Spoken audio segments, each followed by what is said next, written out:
Que ton nom soit béni, notre Père qui est au ciel. Gloire à toi, de cet instant que tu nous accordes la grâce d'avoir cet avec ton peuple. Nous te prions de nous accorder ton bon esprit. Accorde-nous cet esprit pour nous conduire à ces moments et de nous révéler ta vérité au travers des Écritures que nous allons lire. Nous te prions dans le nom du Seigneur Jésus-Christ. Amen. Le réseau pour lequel le diable te hait, te déteste et ne deviendra jamais ton ami, même si tu lui sois un fidèle serviteur. Voilà notre grand thème que nous avons essayé de développer la fois passée. Et à l'introduction, nous avons dit que ces raisons se trouvent dans les passages de Jean 3,16. En effet, Dieu a aimé le monde qu'il a donné son Fils unique, afin que quiconque croit à lui ne périsse pas, mais ait la vie éternelle. À l'introduction, nous avions dit que ces raisons sont celles-ci, c'est que Dieu t'aime et qu'il a plein de merveilles pour ta vie. Voilà les raisons pour lesquelles le diable te hait et te déteste, ne deviendra jamais ton ami. Parce qu'il a voulu avoir ces plein de merveilles que Dieu avait pour toi. Et il a voulu être aimé comme Dieu t'a aimé. Et au premier point, nous avons eu à développer sur les faits qui témoignent de l'amour de Dieu et sur les plans merveilleux de Dieu pour l'homme, au travers de ces faits, de son amour manifesté pour l'homme. En bref, c'est que Dieu t'aime, Dieu t'a fait à son image. Il voulait que tu puisses lui représenter sur la terre. Dieu t'a donné la terre parce qu'il a voulu que tu puisses dominer comme lui sur la terre, que tu fasses ton royaume, un royaume des enfants de Dieu sur la terre, comme lui, il règne et domine tout l'univers à partir du ciel. Il avait placé l'homme dans le jardin d'Éden, afin que l'homme demeure dans son intimité, que l'homme travaille avec lui, que l'homme puisse coopérer avec Dieu. Voilà pourquoi il avait placé l'homme dans son jardin, afin de travailler avec l'homme, d'aider l'homme, que l'homme puisse coopérer avec lui pour réaliser tous ces plans que Dieu avait pour l'homme. Et on avait dit aussi qu'il a fait participer l'homme dans son travail, à lui amener à nommer ce qu'il avait créé. C'était parce qu'il voulait que l'homme puisse apprendre à improviser, à inventer, à perfectionner ce que Dieu a mis à sa disposition. Et que l'homme sache qu'en lui, Dieu a investi son intelligence et sa puissance de transformer. Et on a eu beaucoup de versets pour soutenir, qui ont accompagné ces points. Et on a dit qu'il avait fait un vis-à-vis à l'homme semblable, une aide parce qu'il voulait que l'homme ne soit pas distrait, mais que l'homme puisse travailler. Voilà un peu à bref ce qu'on a eu à développer la fois passée. À l'introduction et au premier point de notre thème, les raisons pour lesquelles le diable te déteste ne deviendra jamais ton ami, même si tu lui sois un fidèle serviteur, même si tu es son fidèle serviteur. En fait bref, la façon dont Dieu a aimé l'homme, la façon dont Dieu a façonné l'homme, la façon dont Dieu a investi à l'homme, la façon dont Dieu était attaché à l'homme. Tout cela ont témoigné l'amour que Dieu avait pour l'homme et ce plan merveilleux. Et ce plan merveilleux, c'était que l'homme devienne comme Dieu. Or, tout ce que Dieu a accordé à l'homme, tous ces privilèges, c'est ce que le diable a désiré avoir. C'est ce que le diable voulait avoir, mais il n'a pas eu cela. Et pour comprendre cela, on peut lire dans Ésaïe 14, là, sans dire au sujet du diable. Il avait dit quoi? Je monterai au sommet du nuage. Je ressemblerai au Très-Haut. Il voulait ressembler au Très-Haut, mais le Très-Haut n'a pas voulu qu'il puisse lui ressembler. Mais le Très-Haut a voulu que toi, être aimé, tu puisses lui ressembler. Parce qu'il t'aime et il a un plan merveilleux pour toi.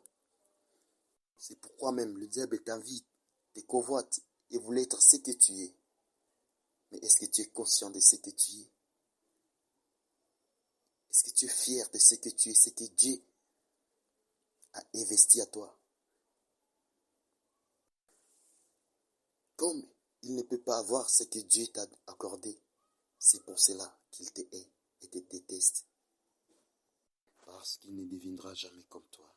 Et il n'aura pas ce que Dieu t'a accordé. Et comme il ne pouvait pas avoir cela, il n'est pas content de cette relation que tu as, toi, homme, doit être aimé avec Dieu. Comme il ne pouvait pas voir tout ce que Dieu lui a accordé, il n'est pas fier de votre communion, doit être aimé et Dieu. Tellement que Dieu a mis l'homme au profil de son attention au milieu de toutes les créations. Tellement que Dieu a privilégié l'être aimé, plus que même des anges. Parce que même au ciel, Dieu a des anges à son service et il a mis encore d'autres anges au service des hommes. Quel amour Dieu a pour l'être aimé et quel plan merveilleux. Que l'homme soit comme lui. Voilà les plans merveilleux de Dieu. Et comme le diable n'est pas content de cette relation et de toutes les clauses qui existent dans cette relation entre l'homme et Dieu, il œuvre pour détruire cette relation.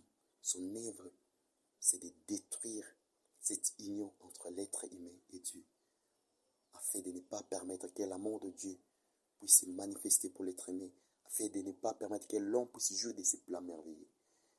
Et c'est la raison pour laquelle même, à notre deuxième point d'aujourd'hui, nous allons parler sur comment le diable agit pour détourner l'homme de l'amour de Dieu et de son plan merveilleux pour sa vie. Comment le diable œuvre, comment le diable agit pour détourner l'homme de l'amour de Dieu et de son plan merveilleux pour sa vie. Sur ce, nous allons lire Jean 10, 10. Le voleur ne vient que pour voler, égorger et détruire. Moi, je suis venu afin que les brebis aient la vie et qu'elle l'ait en abondance. Amen. Le voleur ne vient que pour voler, égorger et détruire. Voilà le mode d'action du diable. Voler, égorger, détruire. S'il ne peut pas voler, alors il égorge ou il tue. S'il ne parvient pas à égorger ou à tuer, il détruit. Toujours à demeurer dans notre contexte du commencement, du début, de tout. C'est pourquoi, comme au début, le diable ne pouvait pas voler l'amour dont Dieu avait aimé l'homme, comme le diable ne pouvait pas voler ces plans merveilleux que Dieu avait pour l'homme, et comme le diable n'avait pas le pouvoir d'égorger ou de tuer un homme sans l'accord de Dieu, et à plus, tellement que Dieu aimait l'homme, et avait un plan merveilleux pour lui amener à devenir Dieu. Comme le diable ne pouvait pas avoir cet accord de la part de Dieu, parce que Dieu aimait l'homme, il avait un plan pour l'homme. Car il voulait faire de l'homme un immortel, avoir une vie éternelle. Comme voler et égorger ou tuer était impossible pour lui à cet état-là, le diable n'avait pas d'autre option que de détruire la relation entre l'homme et Dieu, diviser, séparer l'homme et Dieu, détruire cette communion entre l'homme et Dieu, cette union, cette communion qui fait même la force de l'être humain, qui fait même la force qui fait que l'homme soit un Dieu. C'est ce que le diable a œuvré pour détruire cette communion. Et c'est en parvenant à rompre cette relation, cette union, cette communion, cette intimité entre Dieu et l'homme, que le diable trouve la possibilité de voler et d'égorger, de tuer l'homme. Qu'est-ce que le diable voulait voler à l'homme? C'était l'investissement de Dieu. Ce que Dieu avait investi à l'homme, c'est ce que le diable enviait. Il voulait voler, récupérer cela. C'est faire passer pour Dieu devant l'homme. Que l'homme ne se considère pas comme étant à l'image de Dieu, mais que l'homme puisse voir le diable comme lui-même qui est Dieu. Ravir la terre à l'homme, ravir l'autorité de la terre à l'homme. Éloigner l'homme de l'intimité de Dieu, chasser l'homme de la présence de Dieu. Que l'homme soit chassé du jardin d'Éden. Il n'y ait plus un endroit où Dieu peut coopérer avec l'homme, où l'homme peut communiquer avec Dieu. C'est ça, ce qu'il a fait aussi. Pas d'intérêt d'attente entre l'homme et Dieu. Il a voulu ravir encore à l'homme le pouvoir et l'intelligence d'improviser, de faire perfectionner ce que Dieu avait mis à sa disposition. Il a fait détruire l'homme par son propre semblable, son vis-à-vis. C'est lui que Dieu avait mis au auprès de l'homme pour lui aider, le diable agit au travers de lui pour détruire l'homme, pour détourner l'homme de l'amour de Dieu et du plan merveilleux que Dieu avait pour lui. Il a semé la division, la haine, et que les hommes s'entretuent entre eux, qu'ils soient distraits à ces choses, au lieu d'accomplir ce que Dieu les avait accordé de réaliser, qu'ils soient distraits à s'entretuer. Et après avoir tout volé à l'homme, le diable place à son second processus, c'est-à-dire tuer l'homme, détruire, faire tout disparaître. C'est-à-dire détruire l'amour entre l'homme et Dieu et annihiler ces plans merveilleux de Dieu pour l'homme. S'aimer la haine, l'inimitié entre Dieu et l'homme. Voilà l'œuvre du diable. Mettre l'homme en conflit avec Dieu. Comment le diable a agi? Comment il a œuvré pour rompre la relation, l'union entre Dieu et l'homme? Comment le diable a pu créer un conflit indifférent entre deux amants, homme et Dieu? Comme dans toute relation, dans toute union, dans l'amour, il y a des choses qui s'avèrent indispensables, très importantes pour qu'une relation demeure longtemps. C'est la confiance et la fidélité, c'est-à-dire la foi et l'obéissance. Pour demeurer dans l'amour de quelqu'un qui t'aide, il faut que tu lui fasses confiance. Et de même que lui aussi doit te faire confiance. Et s'il y a la confiance entre vous, personne ne peut vous diviser. Et si vous pouvez demeurer longtemps dans votre union, dans votre amour. Deuxièmement, si vous voulez demeurer dans l'amour de quelqu'un, il faudra que tu lui sois fidèle et qu'il te soit aussi fidèle. Car la chose qui me tue des personnes dans une relation, c'est la fidélité aussi, à part la confiance. La confiance, c'est-à-dire avoir foi à quelqu'un, croire à lui, croire à tout ce qu'il te dit et considérer ça comme si c'est la vérité. Voilà ce qui nécessite la confiance. Et la fidélité, c'est faire ce que vous vous étiez convenu dans votre relation, sans vous écarter à gauche ni à droite. C'est se soumettre conformément à vos clauses dans votre relation. Dans toute relation, que ce soit dans l'amour ou dans d'autres choses, il y a toujours une convention, une alliance qui unit des personnes. On doit se mettre d'accord sur un point afin de demeurer ensemble. Et l'alliance et la convention qui existe entre Dieu et l'homme, c'est que Dieu accorde à l'homme tout. Et à l'homme, Dieu ne demande qu'une seule chose, de ne pas manger seulement les fruits de l'arbre des connaissances du bien et du mal. Genèse 1, 28 dit, Dieu les bénit et leur dit, reproduisez-vous et devenez nombreux, remplissez la terre et soumettez-la.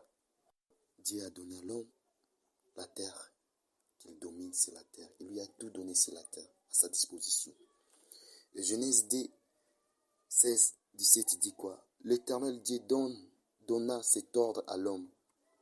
Tu pourras manger les fruits de tous les arbres du jardin, mais tu ne mangeras pas les fruits de l'arbre de la connaissance du bien et du mal. Voilà la condition de Dieu. Il te donne tout, mais toi tu restes à une seule condition. Il n'y avait qu'une seule loi à l'époque. Un seul commandement. Ne mangez pas les fruits de l'arbre de la connaissance du bien et du mal. C'était trop simple. Était-ce par plaisanterie ou par fantaisie que Dieu avait interdit à l'homme de manger le fruit de cet arbre? Non, ce n'était pas par plaisanterie ou par fantaisie que Dieu avait interdit à l'homme de manger le fruit de cet arbre. Mais c'était par amour que Dieu avait pour l'homme et par rapport au plan merveilleux qu'il avait pour l'homme, que l'homme soit éternel. Parce que dans ces fruits, c'est trouvé emprisonné la mort. Si tu manges ces fruits, tu mourras certainement. Voilà ce qu'il avait dit au 17e verset du chapitre 2 de Genèse. Si l'homme mangeait ces fruits, l'homme allait mourir. Et l'homme, or Dieu avait pour l'homme le projet de faire de lui quelqu'un qui va vivre éternellement. Et c'est pourquoi il nous a dit encore, Déjà 3, 16, afin qu'il, quiconque croit à lui, afin qu'il, quiconque croit à lui ne périsse pas, mais ait la vie éternelle. L'homme mangeait les fruits de cet arbre, il allait compromettre au plan de Dieu. Pourquoi Dieu lui a interdit de toucher aux fruits de cet arbre? C'est pourquoi nous pouvons comprendre déjà depuis le commencement, l'homme était déjà éternel, parce qu'il n'y avait pas la mort, il pouvait vivre éternellement, à condition qu'il ne puisse pas manger le fruit de cet arbre. Donc l'homme avait déjà l'éternité à lui. Mais seulement qu'il n'avait pas conscience de ce qu'il était, de ce qui était en lui. Il avait l'éternité à lui. Parce qu'à cette époque, il n'y avait pas la mort. La mort était emprisonnée dans cet arbre. Et cet arbre, même Dieu lui a interdit de toucher. Donc l'homme était déjà éternel. Seulement qu'il n'avait pas conscience de ce qu'il était. Et d'où est venue la mort? La mort nous vient par manque de confiance à Dieu, manque de foi à sa parole et notre fidélité et soumission à sa parole. Voilà, c'était ce qui nous attirons la mort et c'est ce que l'homme avait fait au commencement. L'homme n'avait pas fait confiance en ce que Dieu lui avait dit. Il n'avait pas fait confiance à Dieu lui-même. C'est pourquoi il avait mangé le fruit de l'arbre des connaissances du bien et du mal. L'homme a désobéi à Dieu. L'homme s'est montré infidèle et ainsi il s'est attiré lui-même la mort alors qu'il avait l'éternité à lui. Au commencement, la mort n'était pas libre, mais c'est l'homme qui a libéré la mort contre lui-même en désobéissant à Dieu.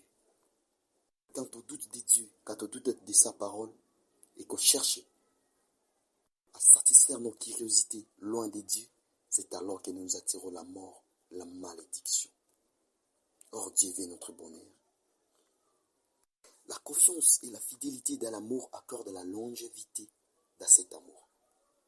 Aussi le temps qu'une femme reste confiante à son mari et lui reste soumise, elle reste toujours la plus aimée de son mari et jouit de ses faveurs.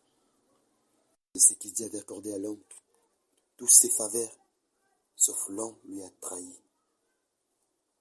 Comment le diable agit? Quelle est la façon par laquelle le diable détruit la relation de l'homme et Dieu? Il accomplit son œuvre en sémant la confusion dans l'esprit de l'homme. Et en sémant la confusion, il va créer à toi les doutes envers Dieu. Il sème la confusion, le chaos dans ton esprit. Il crée les doutes en toi, envers Dieu et envers sa parole. Pourquoi il avait dit dans Genèse 3, verset 1, Dieu a-t-il vraiment dit, vous ne mangerez aucun des fruits des arbres du jardin? En analysant cette question du diable, on peut directement comprendre qu'il ne savait pas les clauses qui existaient entre Dieu et l'homme, mais il savait une chose, que dans ces jardins, il y a un arbre qui a des fruits qui donnent la mort. Et la mort, c'est ce qu'il voulait pour l'homme, afin de rompre la relation entre Dieu et l'homme. C'est pourquoi il a posé une question stratégique. Dieu a-t-il vraiment dit, vous ne mangerez aucun des fruits des arbres du jardin? Même si le diable ne savait rien de toi, il sait comment t'amener à te trahir toi-même. Seul Dieu sonde les reins et les cœurs. Seul Dieu connaît nos passés, nos intentions. Mais le diable ne sait pas cela. Mais il sait comment il va te faire sortir tes passés. Ce qui est caché dans ton cœur, il connaît comment t'amener à dévoiler ton secret. Et c'est ce qu'il a fait ici. La femme répondit au serpent, nous mangeons du fruit des arbres du jardin. Cependant, à ce qui concerne le fruit de l'arbre qui est au milieu du jardin, Dieu a dit, vous n'en mangerez pas et vous n'y toucherez pas, sinon vous mourrez. Genèse 3, verset 10 jusqu'à 3. La femme s'est trahie elle-même. Et quelle était la réponse du diable? Vous ne mourrez absolument pas, mais Dieu sait que le jour où vous en mangerez, vos yeux s'ouvriront et vous serez comme Dieu. Vous connaîtrez le bien et le mal. Deuxième étape du diable, quand il a déjà sémé la confusion dans ton esprit, que tu t'es trahi toi-même, il s'est fait passer comme si quelqu'un qui veut t'aider, comme quelqu'un qui s'inquiète de ton cas. Et te montre par ce que Dieu t'interdit, que Dieu te prive de quelque chose de bon, que Dieu te prive de quelque chose qui est merveilleux pour toi. Et que lui peut t'aider à t'accorder cela. Il peut t'aider à avoir cela. Or, c'est une façon pour lui de te détourner de Dieu, de t'amener à douter à lui et de le désobéir et faire ce que lui te dit de faire. En faisant comme s'il s'inquiète pour toi, comme s'il veut t'aider à avoir ce que Dieu te prive, le diable amène directement l'homme à douter de Dieu et à enlever sa confiance en Dieu, à sa parole, et à désobéir, à lui être infidèle en faisant ce que le diable te dit de faire. Car le diable réussit à t'amener à douter de Dieu et de sa parole, car il réussit à te détourner de la confiance que tu avais envers Dieu et envers sa parole. Directement, il s'attire cette confiance et il profite à te dire un mensonge qui te plaît. Ce que Dieu ne t'a pas dit, ce que Dieu ne t'a pas promis, c'est lui. Il s'est fait comme s'il veut t'offrir cela. Quelque chose qui te plaît. Et c'est un mensonge. La Bible dit qu'il est le père des mensonges. Il n'a jamais tenu dans la vérité. Alors ne crois pas à ce que le diable te dit. C'est un mensonge. Il s'est évaté des mensonges qui plaisent aux hommes. Parce qu'il sait ce que les hommes aiment. Tellement que l'être humain est attiré. Il a une faiblesse attirée vers le mal. Tellement que Dieu interdit le mal parce que c'est un péché. Et c'est par là que le diable va t'attirer, dit, tu auras ceci, cela. Et comme l'homme veut ce qui lui plaît, c'est alors qu'on cède au diable. Et ainsi, on est séparé de Dieu. Si tu crois au mensonge du diable, par là, il t'amène directement à désobéir à Dieu et à t'attirer la mort. Et ainsi, le diable réussit son coup, te mettre en conflit, en différend avec Dieu, en désobéissant à son ordre. Là, tu deviens infidèle envers Dieu, envers sa parole. Et cela attire la colère de Dieu, c'est l'être humain. Si quelqu'un qu'on aime beaucoup et lui accorde beaucoup de faveurs vous trahit, et comprenez la suite du degré de colère qui va s'en sortir de cette relation. C'est ce qui s'est passé entre l'homme et Dieu, en cédant aux sollicitations du diable. Quel était le mensonge du diable dans ces dialogues? Il avait dit quoi? Vous serez comme Dieu. Vous connaîtrez le bien et le mal. Est-ce en connaissant le bien et le mal qu'on devient comme Dieu? Ou c'est en ayant la vie éternelle qu'on est comme Dieu? Une vie éternelle de bonheur. La vie sans limite, une vie éternelle de bonheur, la félicité. Voilà, devenir comme Dieu. Ce n'est pas en connaissant le bien et le mal qu'on devient comme Dieu, mais c'est en vivant éternellement dans un bonheur. Ça fait, c'est ainsi qu'on devient comme Dieu. Or, depuis le commencement, l'homme était déjà comme Dieu, était déjà à l'image de Dieu et sa responsabilité, il exerçait sur la terre. Il exerçait la responsabilité de Dieu sur la terre. Et il avait déjà l'éternité à lui parce que la mort n'était pas. Donc l'homme était déjà Dieu, mais il n'était pas conscient de ce qu'il était. Il faut être conscient de ce que tu es en Dieu, afin que les diables ne puissent pas t'égarer. Si le diable trouve en toi une résistance, il va t'attaquer par la parole de Dieu. Une vérité, mais à la fin, il va déformer cette vérité afin de t'égarer. Pourquoi? Comme la vérité il avait dit aux hommes, vos yeux s'ouvriront. Vos yeux s'ouvriront si vous mangez ces fruits. Vous connaîtrez les biens et les mal. C'est ce qui s'est fait, c'était vrai. Mais les mensonges, c'était quoi? Vous ne mourrez pas. Vous deviendrez comme Dieu. Voilà les mensonges. Il a pris la vérité et il a mélangé avec les mensonges.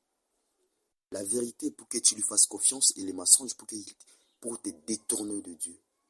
Vous ne mourrez pas. Or, il y avait la mort dans ces fruits. Et vous deviendrez comme Dieu. Or, si vous mourrez, vous n'êtes plus comme Dieu. Voilà les mensonges. Douter de Dieu, douter de sa parole, faire confiance au diable, c'est tomber, c'est mourir, c'est une chute. Et c'est ce que Dieu avait dit dans Psaume 86. Vous mourrez comme des hommes, vous tombez comme des presque quelconques. Mais j'avais dit, vous êtes de Dieu, des fils du Très-Haut. L'homme était déjà comme Dieu, était à l'image de Dieu, posséda la terre à sa disposition. Les jardins d'Éden lui permettaient la communication entre lui et Dieu. L'ordre de modifier et de proviser à part ce que Dieu avait créé. Et aussi une aide pour l'aider à perfectionner, pour l'accompagner dans tous ses travaux. L'homme était déjà comme Dieu, mais il n'avait pas conscience de tout cela. C'est la nécessité de se connaître. Il était aussi éternel parce que la mort n'existait pas à cet âge-là. Il pouvait vivre aussi longtemps qu'il n'avait pas désobéi à Dieu. L'homme n'avait pas conscience de ce qu'il était. Il était ignorant de lui-même et de ce que même Dieu lui avait déjà démontré, ce que Dieu lui avait dit. Mais il n'avait pas compris qui il était. C'est au travers de notre ignorance que le diable frappe. Il sème la confusion dans notre esprit, là où nous doutons de Dieu, là où nous doutons de sa parole. Et nous détourne au travers de la vérité. Souvenez-vous de la tentation de Jésus-Christ. Le diable a aussi utilisé la parole. Quand il a trouvé Jésus-Christ, lui présenter des résistances, il a utilisé aussi la parole. Certes, ton ignorance, le diable sèmera la confusion et le chaos, puis il te montrera un chemin pour te faire sortir du droit chemin que Dieu avait prévu pour toi, pour te détourner de Dieu. Te disant des mensonges que tu veux attendre, te disant des mensonges qui te plaisent. Une introduction qui ressemble à la parole de Dieu, mais la finalité, c'est l'égarement. C'est pourquoi Osée 4:6 dit, mon peuple est détruit parce qu'il lui manque la connaissance. Puisque tu as rejeté la connaissance, je te rejetterai. Tu ne pourras plus exercer la fonction de prêtre pour moi. De même que tu as oublié la loi de ton Dieu, j'oublierai aussi tes enfants. On doit avoir la connaissance. C'est très important. Connaître Dieu, connaître la parole de Dieu dit à notre sujet, et c'est connaître soi-même. Tu n'es pas ce que le diable dit que tu es. Tu n'es pas ce que les hommes disent que tu es. Tu n'es pas non plus ce que tu penses que tu es, mais tu es ce que la parole de Dieu dit que tu es. Psaume 86 dit, vous êtes des dieux, vous êtes des fils du Très-Haut. Jean 1:12 dit, à tous ceux qui l'ont reçu, c'est-à-dire Jésus-Christ, à ceux qui croient à son nom, il lui a donné le pouvoir, il a donné le droit de devenir enfant de Dieu. Être un enfant de Dieu, c'est être Dieu. Par la logique des naissances, par la logique généalogique, la fin de quelqu'un, la fin de l'être aimé et aussi être un être aimé. C'est ici que l'enfant de Dieu, c'est un Dieu. Vous êtes des dieux. C'est que vous devez connaître. La connaissance, oui, la connaissance. Si tu rejettes la connaissance, Dieu te rejettera aussi. Si tu oublies la loi de ton Dieu, il t'oubliera aussi toi et ta descendance. Tu ne seras plus à son service. Tel que nous déclare Osée 4:6. Il faut chercher à connaître qui est Dieu, sa nature. Il est amour, saint, il est juste, il est vérité, il est fidèle. Connaître sa capacité, il est tout puissant, maître des temps et des circonstances, il est immuable, omniscient, omniprésent. Ainsi de suite. Connaître ce qu'il a dit à notre sujet. Ce que Dieu a dit à ton sujet, c'est ce qui est la vérité. Et pour connaître Dieu, connaître ce qu'il a dit à ton sujet, c'est dans la Bible, dans sa parole, qu'il a révélé tout cela. C'est là où nous demandons de faire confiance en Dieu, de croire à Dieu et de croire aussi à sa parole, car en elle qu'il y a la vérité de toute éternité et de tout ce qui existe se trouve dans la Bible. Pour avoir confiance en quelqu'un, tu dois avoir la connaissance de cette personne-là.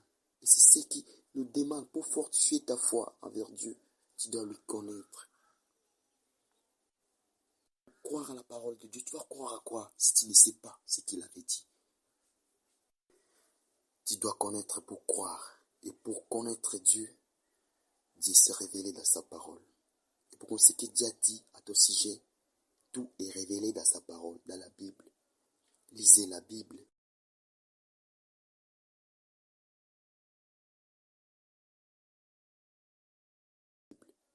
Lisez la Bible. connaître Dieu, connaître ce qu'il a dit à ton sujet. Faire confiance en Dieu, faire confiance en sa parole, obéir à sa parole. Obéir à ce que nous dit la Bible. Mettez en pratique pour devenir ce que Dieu avait dit que nous sommes. N'est-ce pas ce qu'avait dit le Seigneur Jésus-Christ dans Jean 13, 17? Si vous savez ces choses, vous êtes errés pourvu que vous les pratiquiez.